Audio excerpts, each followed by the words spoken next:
to welcome you all to this In Conversation with Tom Keneally. My name's Peter Pearce, and I had the pleasure of writing a book about Tom called Australian Melodramas, Thomas Keneally's Fiction, which was published in 1995.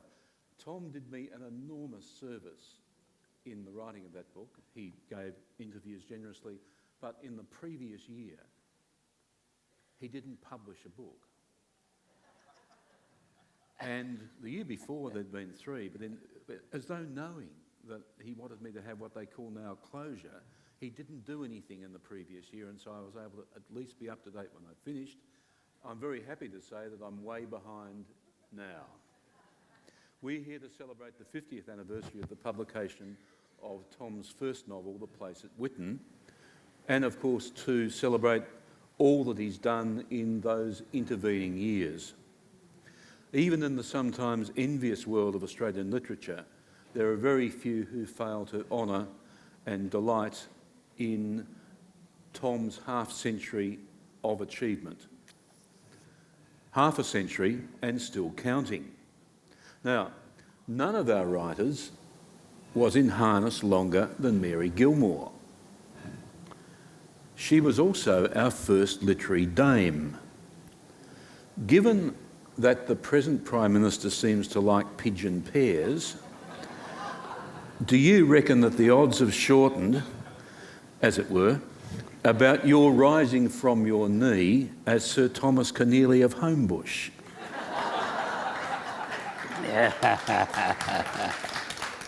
And that's a question, eh? That's a question. Well, you know, with the greatest respect to Her Madge, that I'm not into imperial honours, nor do I, but that does not mean I do not honour those who have them. One of my best mates in England is Lord Bragg, and fair play to him. Melvyn Bragg grew up a working class boy in Whitton in Cumbria, made a name for himself in broadcasting and literature, and God bless him for being Lord Bragg. He earned it. It's better than just being born it. But I did knock back, and I think you know this, Peter, knocked back a CBE in 1977 with a polite letter, but I did say that any British Empire of which I was a commander was in profound trouble.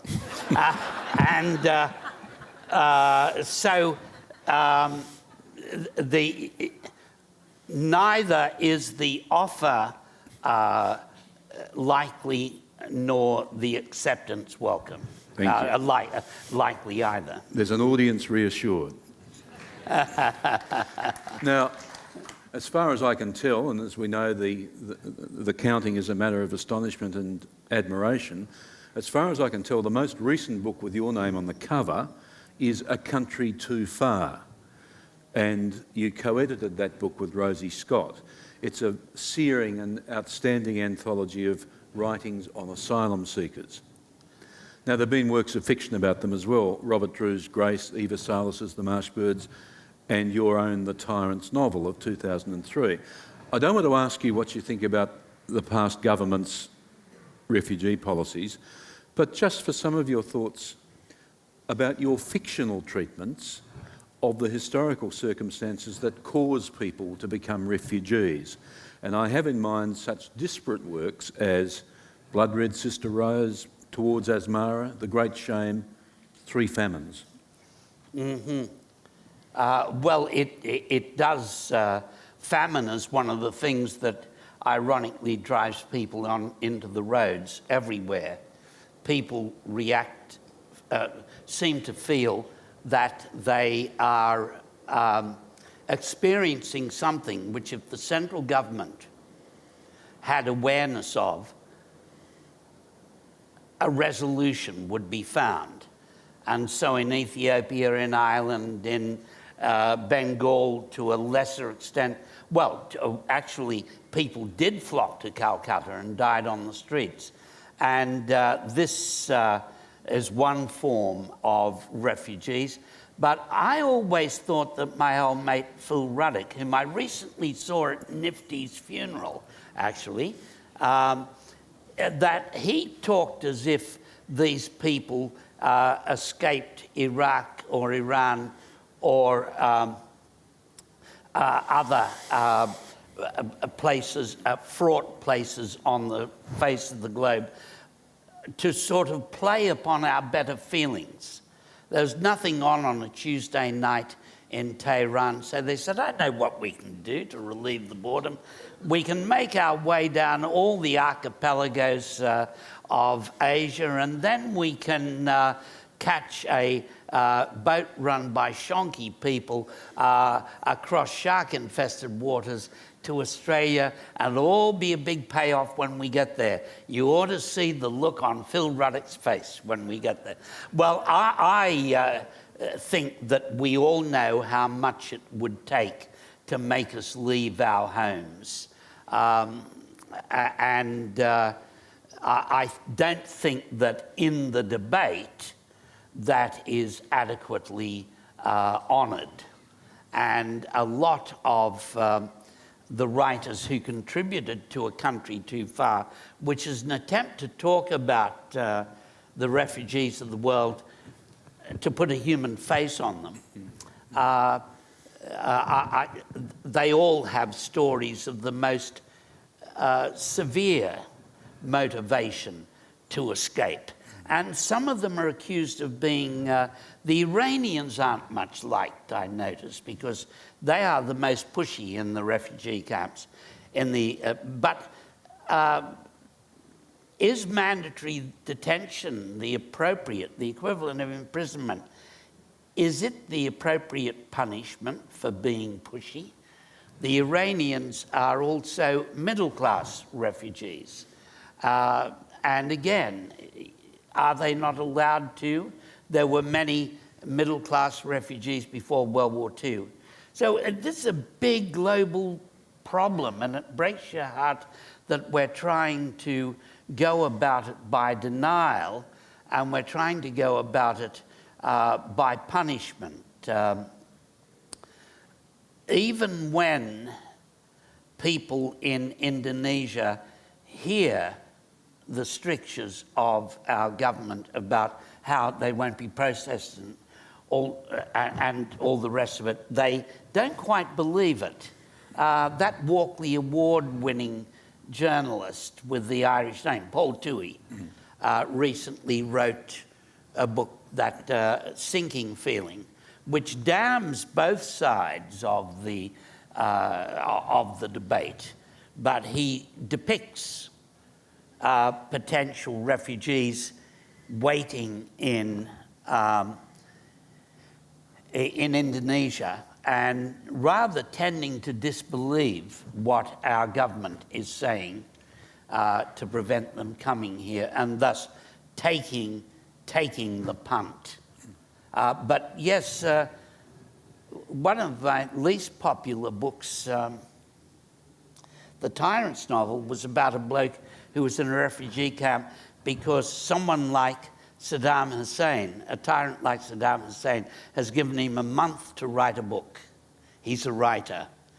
And he's got to come up, there's going to be a G8, as it was then, meeting, and he feels, the tyrant, that if he brings out a novel before then, they might let up on the sanctions. So this bloke has to have the book written by the time the G8 meeting occurs. It's a rather fanciful version of a motivation to flee, but it's what operates in this case.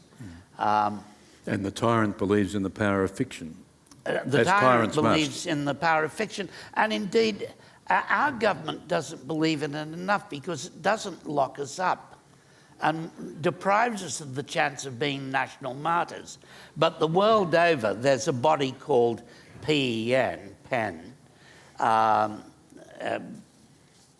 which works on behalf of all the writers of the earth who are in prison in China, even in our region, throughout our region. And so there are governments who take it seriously enough to lock men up. And of course, Owen Pamuk,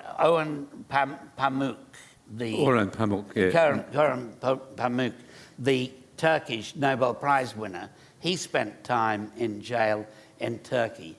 I don't really want to be locked up. It'd have a drastic effect on my outspokenness. We won't let that happen. Now, The Place at Whitton wasn't your first published work of fiction. As Bernard Coyle, you'd written a couple of short stories, the first of which was The Sky Burning Up Above the Man, that appeared in the Bulletin on the 23rd of June 1962. Yeah. Do you remember anything about that? Oh, yes. Look, that Australia, the Australia I grew up in, didn't have a visible literary community. It didn't have events like this.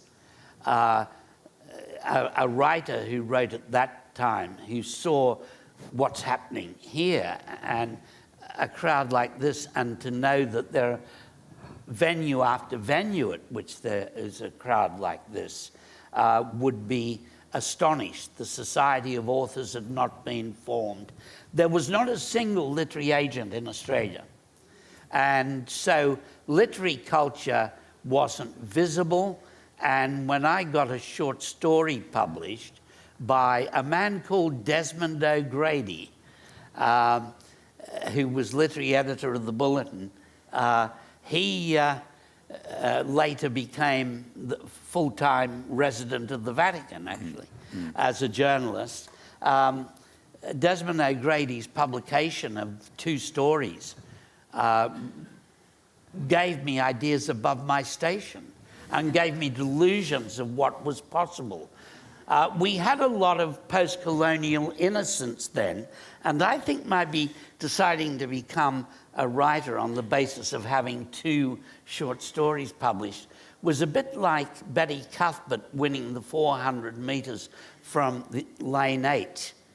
You can't win the 400 metres from lane 8, but she was too much of a colonial innocent to know it, so she just did it. And that's more or less what happened out of post-colonial ignorance in my case. I soon encountered how hard it was to make a living as a writer, but of course sat down, being a bit of a lost soul, feeling I hadn't worked my way back into society.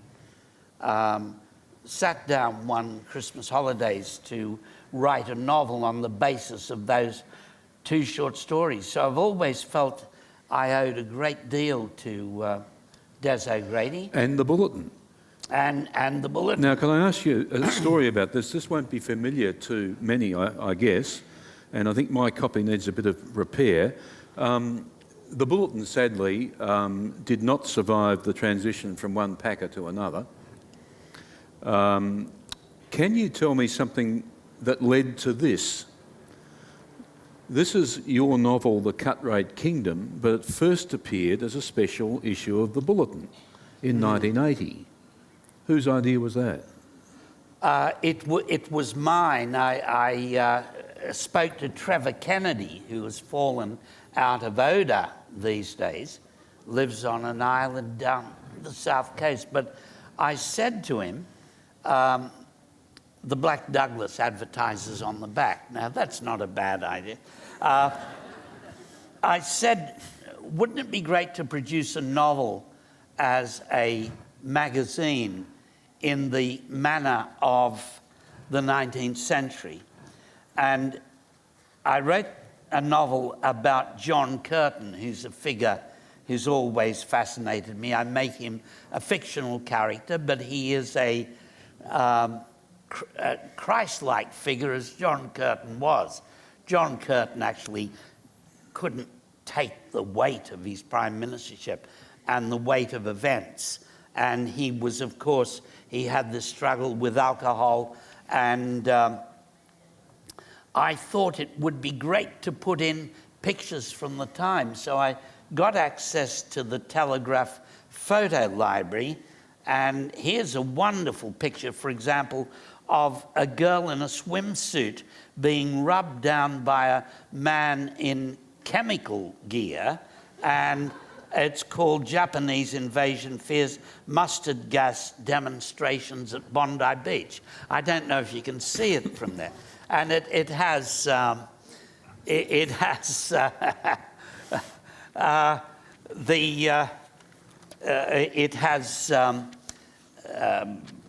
press photographs of the Canberra area, of Canberra itself.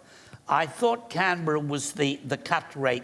Canberra is the cut-rate kingdom because it's got this modest little parliament, and in those days its airport was grass. If General MacArthur went up there, he landed on a grass airstrip after the local greenkeeper of the airport had gone along and poked it for consistency with a stick. So it was very much a strange place to be the centre, the Australian centre of the War of the Worlds. It's also about a general called Masson, who is based on, I'll think of his name in a moment. Rao, General Rao, Sidney Rao, who was our commander in New Guinea. And under political pressure from MacArthur, Rao has to be sacked. And he's a character in the book also. There's an advertisement from the time in here that says, who do you want to own Australia? This chap, and there's a little boy, not unlike I was then, in a school cap, this chap or the Jap. And I remember that commercial when I go for a walk on North Head, following the rather unreliable map of North Head and encountering young Japanese tourists and backpackers and so on. I remember what our relationship was then and what it's become. But it was later published in novel form. It was. Lane, by Penguin. Now, it's a novel of the Second World War, obviously. That's the war of your childhood and of your dad's military service. Yes. It's the conflict which has exercised your imagination more than any other. Yes. Most recently with your last novel, Shame and the Captives, about the Japanese breakout from Cowra. And books of yours about the Second War have gone back to The Fear in 1965, your second novel. So my question is, recently you've turned to the Great War with The People's Train and Daughters of Mars. Was there any particular reason for that shift further back? No. Daughters of Mars came from writing volume 2 of my History of Australians. And I thought one thing you can do, how do you freshen up World War I when you've got Les Carline writing so well about it, and a string of academic historians like McMullen and Skates and so many gifted academics. And so I started to look at surgeons and stretcher bearers' journals, and they were wonderful. And I thought, I was so impressed with the women's journals that I thought I have to write a novel about women nurses. Something I learnt to do, one of the great challenges, having grown up in misogynistic institutions with great men like Eddie Campion here, who is not a misogynist, but the spirit of these institutions was sort of very suspicious of women. Since the mid-90s, I've been trying to write from the point of view of women, because I've got a theory that under the cement of Australian blokedom, everything we need to be a woman is down there in our subconscious or in our souls somewhere. And so having had 2 daughters, I was fascinated by writing from the point of view of women, and I first did it in a book called Woman of the Inner Sea, and got away with it. And I'm fascinated by the fact, I know how hapless men are, and I am genuinely fascinated by the fact that we were able to have the upper hand for so long. I mean, partly we maintain an upper hand because women have to go away to beget, give birth to, nurture children for a time, and that puts a dent in the career. But women in World War I were very downgraded, very much abused. The Australian nurses were rankless. So they had a genuine, they wouldn't have thought of it as a feminist struggle, they had a genuine struggle on their hands. And I was fascinated by what a struggle they had on Lemnos to be recognised as nurses, to be recognised as, to be allowed to get up off their knees because they're scrubbing the dysentery wards while orderlies are doing the nursing in a cack-handed sort of way. And many of the orderlies are abusive towards them. And a sort of female leader, the elder sister, Naomi, begins what is for her a fatal rebellion against this. So I was very interested in that aspect of womanhood. And another aspect I'll tell you about, when I was writing about Eritrea, Judy and I went back to Eritrea to make a documentary for my old mate, Lord Bragg. You know, part of my addiction to hanging around with the British aristocracy. And we went back with a camera crew, and we'd travel at night because the war was still, Mengistu still had all the aeroplanes. And so you had to travel at night. And we came across this girl who was in a pouch on the side of a camel. She's a nomad girl, beautiful girl of about 15. Her life, of course, not only was she destroyed from having trodden on a Russian mine some days before, but her future was in peril too, because there's little place in a nomadic society for an amputee. Well, I fell apart. Her wounds were old and smelly and graphic, and Judy took over. She got the kit, and she sat with the girl. Oh, we drove into a rota where Fred Hollows used to operate in containers dug into the side of the wall of the mountain.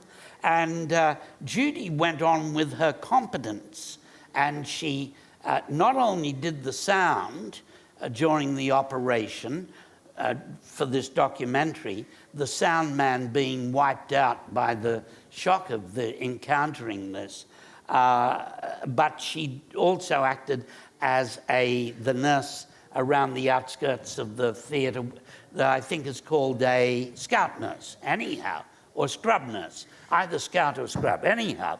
She did all that, and not for the first time I thought women are remarkable. They can have the most graphic hysterics if their daughter's room is untidy, but give them a real problem like this, and they just deal with it, and we don't. Okay, now I want to... And so that's what I wanted to write about. Sorry, thanks for interrupting. Yeah. Now, I want to do something different, all right? Now, I'm not qualified in any of the psychiatric arts, so this is just about literature. I'm going to say 5 names to you, one after another, and ask you for a very brief response. And this hasn't been rehearsed, or it's been rehearsed, but I gave him a name I'm not going to use. All right, your time starts now. Okay. Manly. Oh, closeness between the harbour and the ocean. A divine peninsula between the harbour and the ocean. And also the place to which you've returned. Yes, the place, the Old Manly, grounds of the Old Manly Seminary. In my end is my beginning. Eddie called me up one morning and said, how can you live with the ghosts of all those Ayatollahs? I said, if you go for a dawn walk and see a German girl getting out of a taxi, straightening her uniform, putting on mascara after a night out, and rushing to lecture, you tend to forget all those old monsignors that used to dominate the place. Right, the next name, Pope Francis. Well, Hope is with Pope Francis. I think he's done both the Vatican finances a favour by appointing a tough guy who left Australia with his faith in Saint Insurance still in place, and who is going to be given the job of cleaning up the Vatican Bank. So he gets out of an environment in which the Royal Commission has given him such a hard time, and at the same time, he is possibly the head kicker, and he is a head kicker, who will clean up the Vatican Bank. That's what experts tell me. And Eddie's not one of them. I haven't discussed this with him. But so what did you say? What was the word again? Pope Francis. Pope Francis. Hope, except that I'm stroppy enough to think that we shouldn't dance in the streets when a human being is appointed Pope, because there should always be a human being appointed Pope, but they've been missing out on human beings lately. Right. Now, here's someone who is a human being but also a saint, Joan of Arc. Well, Joan of Arc is a stroppy Sheila, and I wanted to write a book about her years ago about her being stroppy, not being this maidenly Greta Garbo figure. I think Greta Garbo once played her in a black and white movie. I had a theory that she's also a heretic, and it did take the Vatican till 1920 to canonize her. And I think they did it then as a favour to France, which they call the eldest daughter of the church, I think. I mean, she did all this, declared that Christ was her brother. She saw herself as Christ's coadjutor on the battlefield. And then she said a few mildly heretical things at her trial when she was trying to get off. Her voices had deserted her, and she was pathetically trying to get off. No young woman wants to die by burning, and other dismal mercies of that kind. And I couldn't help, again, this thing of women in a men's world, I couldn't help but be astonished by the power she was allowed to wield. And she's there from the start, because one of your characters in The Place at Whitton has visions of, very pungent visions of Joan of Arc. Yeah. And she's the subject of one of your less known but one of your very best novels, Blood Red Sister Rose. Yes. Which I think is 40 years old? It's 1973 or so. Yeah. It's being reissued by Hodder this year. Good. But it, you know, I wanted to depict her as a butch girl. I think she was very butch. She wasn't Greta Garbo. Okay, now here's someone who certainly wasn't Greta Garbo, though vanity was not strange to his nature, Manning Clark. Oh, well, Manning Clark I think of not as a Marxist. I think of him as a man who had as much folly as any of us, but a great Australian and a man who meant well. And when I read his prose and the way he deals with the way he treats characters, I see him as a in a funny way, is a great novelist. He has a sense of the contour of the life and, as everyone says, of the fatal flaw in humanity. So when you read about Henry Parkes in Clark, you get the whole man, including the skirt chaser, the man who's always in debt, the sectarian, but also the great visionary. And you get the young ivory turner reformer from Birmingham also, who came down to London with his wife to catch a ship, immigrant ship to Australia, and almost perished of hunger while waiting. You get all that, the full picture, and I think that's what he brought. What about you personally? Because Volume 1 came out in 1962. How much? It's always seemed to me that it was a real enabling force for Bringlarks and Heroes. Yes. Is that a fair guess? That's true. And I might just say about him, his father was an Anglican clergyman. In fact, he served, and there was some scandal in Kempsey involving his father. Sometimes I think the world began in Kempsey, up near Port Macquarie. And his father was involved in a scandal and was drummed out of there. But I think Manning was more influenced, or at least as much influenced, by the King James Bible. And he writes in that Augustan tradition more than by Das Kapital. Yeah.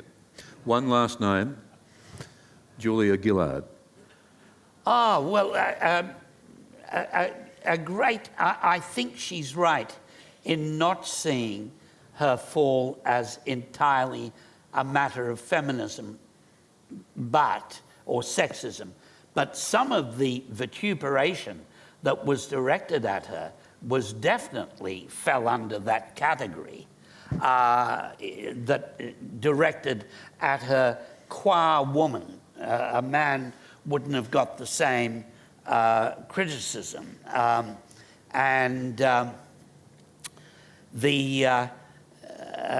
I see her as a woman destroyed by politics, actually, as a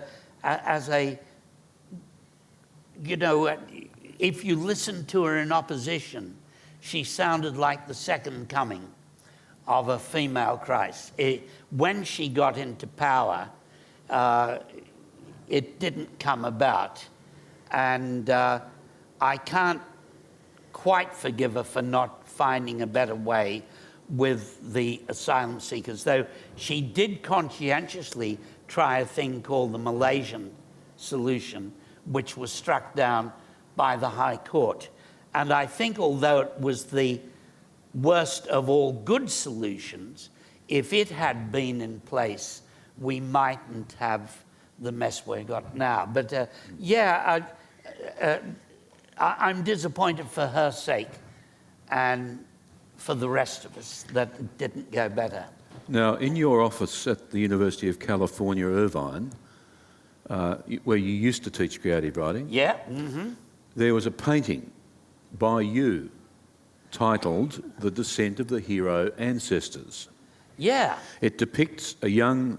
I'm reading from my own book now, so that's, you better take it as gospel.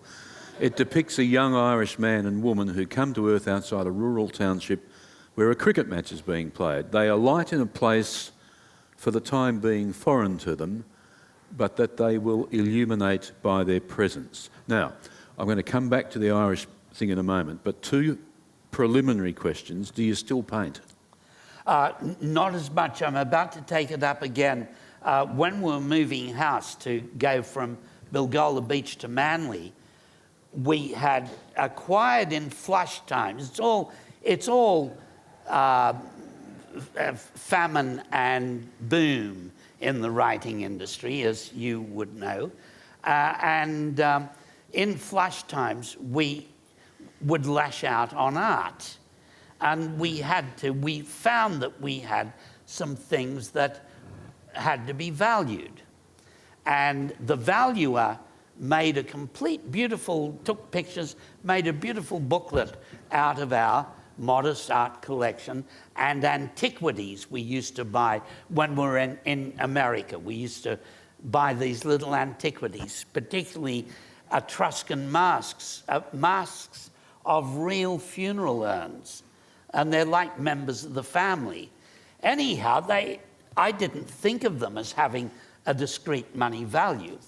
And anyhow, she did this valuation certificate, and she comes to my paintings, and beside each one are the figures $0.00. Now, that put me off my easel for a while. I was going to ask, do you collect art? The answer, yes. Right? If so, by whom, if that's not invidious, is a question. Who did you collect? Australians did you collect? Oh, I love Gary Shedd. Got some Aboriginal paintings, such as can be afforded. David Boyd. John... Brack? Oh, not John... I'd love a John Brack. You got one you'd like to give me for my 50th? And what does give mean in that sense? No, and there's Colin Lansley. Yeah. Coburn. John Coburn, yeah. And even Jenny Keys, some pastels of Jenny Keys. And some Aboriginal work, which I cherish greatly. So I'm lucky, and I bought them for pure joy, and tried to look after my old age by investments.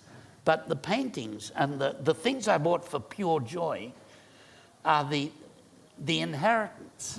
So get stuff for joy. It's like bibliophiles who collect books and then find that bought them for pure love and find out they're worth a fortune. This is a seminar on do-it-yourself superannuation funds, as you've probably become aware. Now, following from where that question started, though not from where it ended, you've written several books about your ancestral country, Ireland, Now and in Time to Be, Ireland and the Irish, The Great Shame. I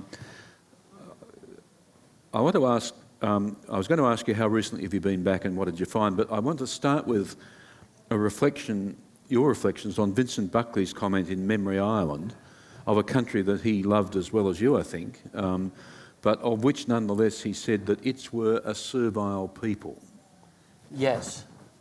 I think that it's inevitable that a post-colonial people who've been as subject to the poverty and the ignorance that the Irish were quite deliberately subjected to, at least in the penal days. I think the habits of civility, servility, last long. As in South Africa, when the election was on, and a South African said to me, do you notice how servile some of the Africans are?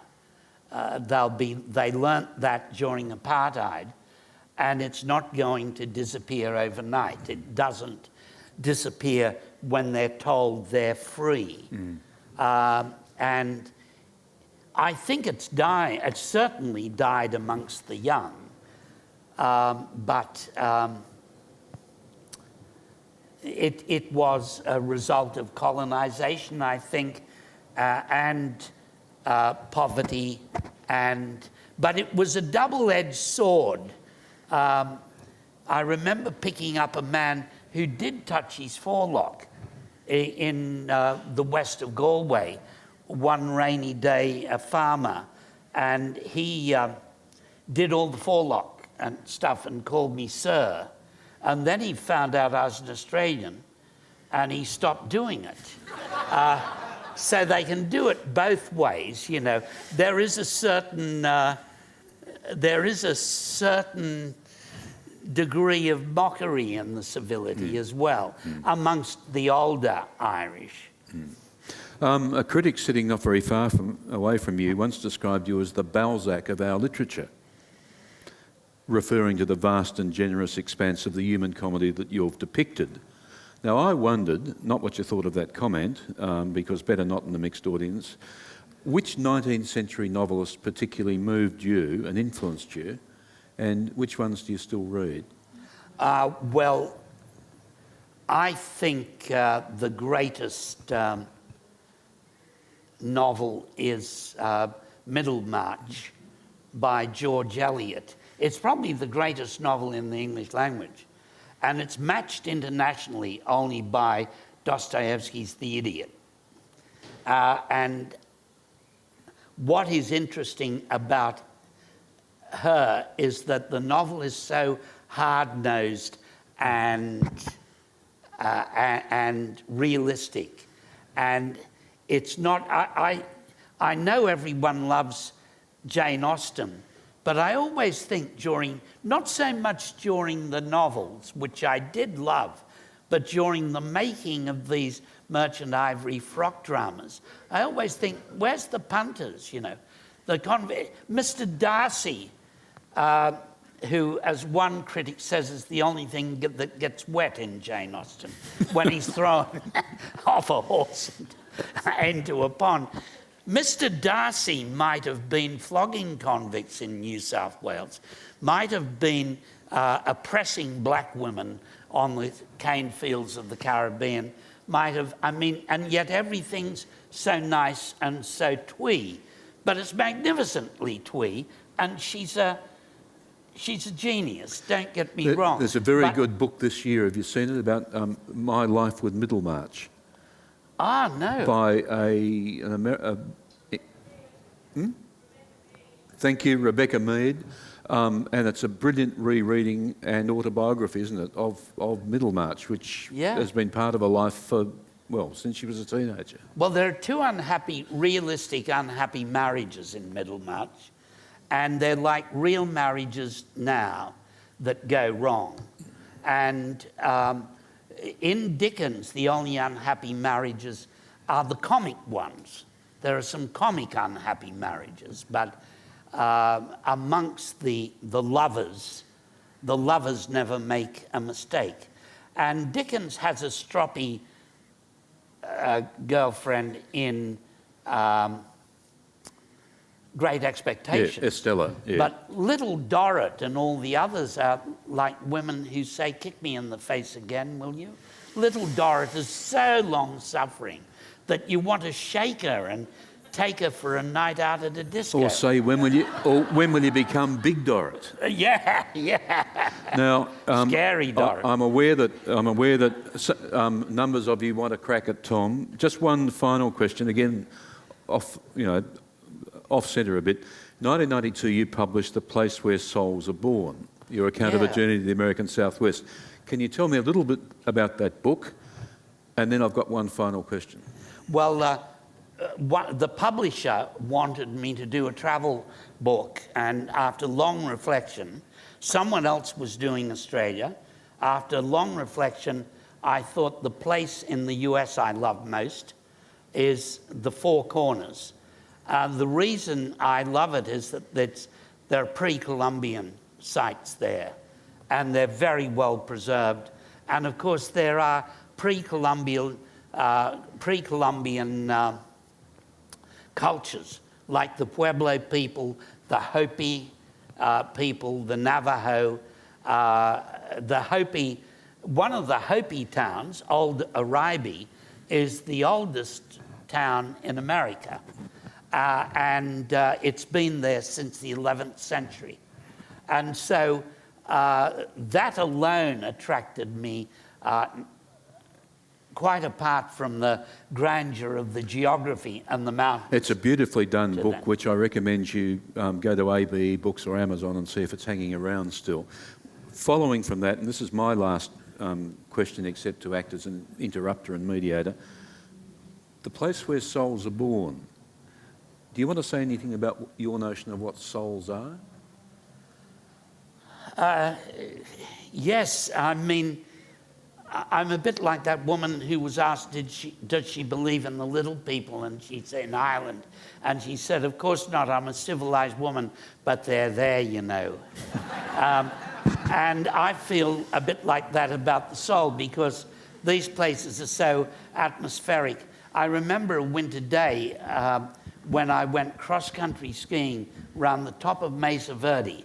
This is a mesa in which there were cave dwellings. But before there were cave dwellings, there was agriculture on top of it, round about the 8th century. And the agricultural terraces were all picked out in snow. And I was just going to ski around this 3 or 4 kilometre peninsula on top of a mountain. And I found it very hard to keep going, because the place was full of such ghosts and full of... so not only is the place atmospheric and would make you believe in presences, but as well as that, they have they would build in their villages a kiva, which was an enclosed womb-like room, entered from above by a ladder, in which there was only a little entryway at the top. And that was the ceremonial room. That's where people went to pray, to perform rituals. It's where women went for purification after, you know, all old religions have this idea women have to be purified after childbirth. It's where they would go. And it was the place where I think also where umbilical cords were stored. And so it was considered the place where souls were born. That's where the title comes from. Right. Now, I want to thank Tom, but I'll do that at the end. Thank him already, but now invite questions from the audience. Hang on, there is someone coming to you. The mic is travelling. I understand that you were given the opportunity to write the first draft of Schindler's List. Can you talk about your relationship with Steven Spielberg? Yes, I was asked to do the first draft, and I would do it in Sydney and occasionally fly over and see him. The great thing about the movies, he'd fly you first class. I went straight from cattle class to anyhow, because that is considered, in the movie industry, that's considered hardship to travel first class. I mean, you got to retrieve your luggage from the carousel for a start. It's the corporate jet. Anyhow, I used to go over and see him, and he was worried that I was too close to the book, too documentary. And at that stage, he wanted to go with an idea, which thank God he didn't in the end, that there was a sort of Inspector Javert figure who would track Schindler down. Also, my draft was 2.25 hours long, and he said he wanted to get it down to 100 hours, which he didn't do in the end. Of course, he got it up to 3.25. So he sacked me in the nicest possible way. Very amiable man, and he signed my daughter's E.T. doll, and then he got other writers to try to do it, and the final writer was Steve Zalian.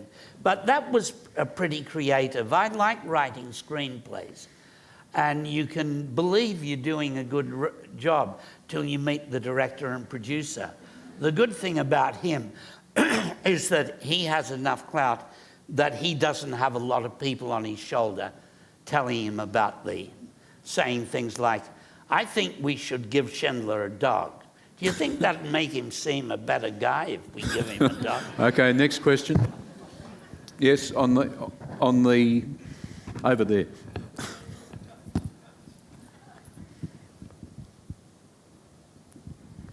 I'm just curious, when you're writing about someone like Oscar Schindler, who is a real person, what sort of things do you have to consider that you don't necessarily have to consider when you were doing something from your imagination? Is there any particular ways, or when you're telling a story, narrative speaking, when you have to consider that someone was a real person? Yes, that's true. And you're talking about in fiction. Well, when you write, I mean, when you wrote, I mean, you also wrote about writing about Yes. but when you were doing that, were you writing anything that, even if it is turned into fiction, or if it's not fiction, obviously, what sort of considerations do you make when someone is written? Well, in fiction, in non-fiction, history is different. The people have deceased in most cases, or they're alive, and you only tell the non-actionable parts of their career. You don't talk about the cross-dressing. But the question arises in fiction with this book, the last book, which was based on an outbreak at Cowra that happened when I was 9. Well, okay, that sounds easy, but how do you depict the commandant, who got off pretty lightly at the inquiry, and how do you depict the commandant of the nearby military training school, who made so many mistakes and who got off too, because it would have been propaganda for the Japanese if they didn't get off? And how do you depict a relationship between Italian POWs and an Australian woman, of which there were a number? How do you prevent someone from Cowra coming up angrily and saying, that's obviously my Aunt Denise, and she didn't have an affair with the Italian, I'm going to sue you, you know? How do you prevent all that? Well, of course, you fictionalize in that case. With Searching for Schindler, which is non-fiction, and it recounts the whole thing, I was very interested in the positive side of people's character. I had a problem with Schindler's old lawyer, and I tried, he was the most difficult to deal with in depicting his behavior. So you just use kindly words that journalists have been using for years, like rather volatile for completely a nutter, tired and emotional for hopelessly intoxicated, colourful Sydney identity for absolute crim. You use terms like that. You signalling is a good method. But in a book like the Cowra book, the Shame and the Captives, I do make sure that the characters are entirely fictional, and yet in a funny way they're not. Even if you give a real character, if you try to depict a real character, which is impossible in the first place, if you give him the slightest characteristic that's different from reality, you create a small compass deviation between reality. You're on the path of fiction. And the more difference you give him, the more those lines diverge. So by the end of the book, the character is a world away from the real character. Right, next question. Don't be bashful. Thank you very much. Come down this aisle, please. Young lady in blue. It's great to see the young here in such multitudes. You had a brief acting role in The Chant of Jimmy Blacksmith. I was just wondering if you enjoyed acting. Oh, yes, I do. If it can be called acting. But I've got about 5 or 6 minor roles to make. My last minor role, a former Manly first grader and boxer called Matty Nable came to me with a manuscript, and it was fantastic. And he's now published by Penguin. And it was a series of stories about how hard it is to be a tough guy.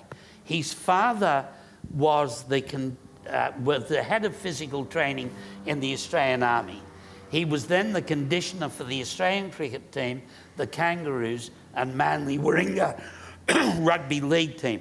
All these boys played first grade rugby league, and all these boys had to present themselves at boxing rinks to have their nasals and sinus system further damaged. He was writing about what it is for a bloke like that to have secret flaws. And of course, one of them is a homosexual. And he writes very well. No one else in Australian literature's ever done it, because most writers aren't tough guys. And he made a film called The Final Winter, which opened the Sydney Film Festival a few years ago. And he got us all, even Tommy Raudonikis, for those of you who know rugby league, to act in it. And as a gate man with a wonderful line, an old rugby league enforcer prop has been rubbed out of the game because he's out of control and the corporates don't like him. The corporates are just coming to have a say. And his nickname's Grub. So I have to be on the gate and I say, players' entrance here, ladies and gentlemen, take those gates. Good afternoon, love. And then Grub appears and I say, oh, Grub, aren't we ever going to bloody miss you round here? That was my last role. Don't count on it. One quick one. You all finished? No, down the front. Quick one. Hi, Tom. I was just wondering, when characters come, do they come complete or in just a feel or a presence of them, and then you develop them? I was just wondering about that in your fictional work. For me, they tend to come by feel, by instincts, and from the subconscious. It's funny how when you write, it's a conscious effort, but you engage the subconscious. And that's why writers are saying, I don't know where this character came from, my characters are strangers to me, they've got an existence of their own. But all those promptings from the character are coming from the subconscious and in eureka moments. So these two girls in Daughters of Mars came from nowhere, and they were austere Methodist girls from across the river, from where we used to live in Kempsey. And then the idea comes rather like you're thinking away like when you're doing a cryptic crossword clue. But if you are a cryptic crossword aficionado, you know how many answers come from the subconscious. You're engaged on something else, and the answer to 5 across, which has been until now intractable, just simply presents itself, delivered by a little man from your subconscious on a silver plate. And the idea that these daughters should have the shameful secret that they'd hastened minimally, or they thought they'd hastened their mother's death from cervical cancer. I thought that would be a good drive to make them think when the war began, well, we will submerge ourselves, we will give our mother's death context within a mass of damaged or sick young men. Okay. And so these things come part from the subconscious, part from conscious thought. Can I make an announcement before I do what I'm going to do after that? There'll be a special 50th anniversary celebration of Tom's life in publishing on Wednesday, the 11th of June at the Whitton Hotel in Sydney, with speeches from Brian Brown, Kathy Lett and many others. bookings for that event at the Western. Now, it doesn't say when. I don't know whether you know when. 11th. Of June, Yeah, but yeah. what time of the day? Anyway, it's... Sorry? 6:30, thank you. And bookings can be made on abcshop.com.au/Tom. And to Tom, heartfelt thanks for the privilege of listening to you speak and for all that you've written for us. Thank you. Thanks, Percy.